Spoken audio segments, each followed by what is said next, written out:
আপনি ঘোষণা দিয়েছেন সে আমার সন্তান। এখন আপনার সন্তানকে যদি কেউ আঘাত করে গালি দেয়, আপনার কাছে কষ্ট লাগবে কি লাগবে না? আপনার শরীরে আঘাত লাগবে কি লাগবে না? তাহলে যেখানে রাসূল সাল্লাল্লাহু আলাইহি সাল্লাম বলেছেন ইন্নাল উলামা ওয়ারাসাতুল আম্বিয়া, আমি যখন ইন্তেকাল করব, আমার অনুপস্থিতিতে ইসলামের নেতৃত্ব দিবে, ইসলামের অংশীদার হবে একমাত্র আলেম উলামা। তাহলে যখন আলেম উলামার শানে কোনো অপমানমূলক কথা হয়, কোনো আলেম উলামার সাথে যদি কোনো কষ্টদায়ক ব্যবহার করা হয়, তাহলে এটা রাসূল সাল্লাল্লাহু আলাইহি সাল্লাম পর্যন্ত পৌঁছতো কিনা? আর আপনি রাসূল সাল্লাল্লাহু আলাইহি সাল্লামকে কষ্ট দিয়ে আপনি যতই সালাত আদায় করেন না কেন, যতই সুন্নতের পাবন্দি করেন না কেন, আপনি ওই মহৎ আল্লাহর কাছ থেকে পাবেন।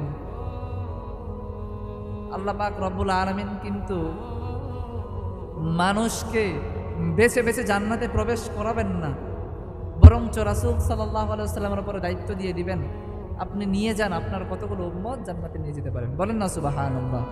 তাহলে জান্নাতে ঢুকবেন যে কার মাধ্যমে? জান্নাতে কে ঢুকাবেন?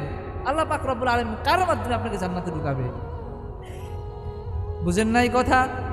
আর আল্লাহ পাক রব্বুল আলামিন বলেছেন, আমি মুহাম্মদকে সৃষ্টি না করলে হয়তো এই পৃথিবী সৃষ্টি করতাম না। তার মানে এই পৃথিবী সৃষ্টি করার সূত্র মুহাম্মদ সাল্লাল্লাহু আলাইহি ওয়াসাল্লাম। তাহলে মর্যাদাশীল মুহাম্মদ সাল্লাল্লাহু আলাইহি ওয়াসাল্লাম থেকে আর কেউ হতে পারে?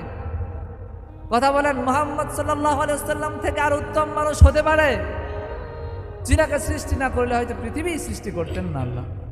তাহলে তিনাকে কষ্ট দিয়ে আপনি জান্নাতের আশা করতে পারবেন?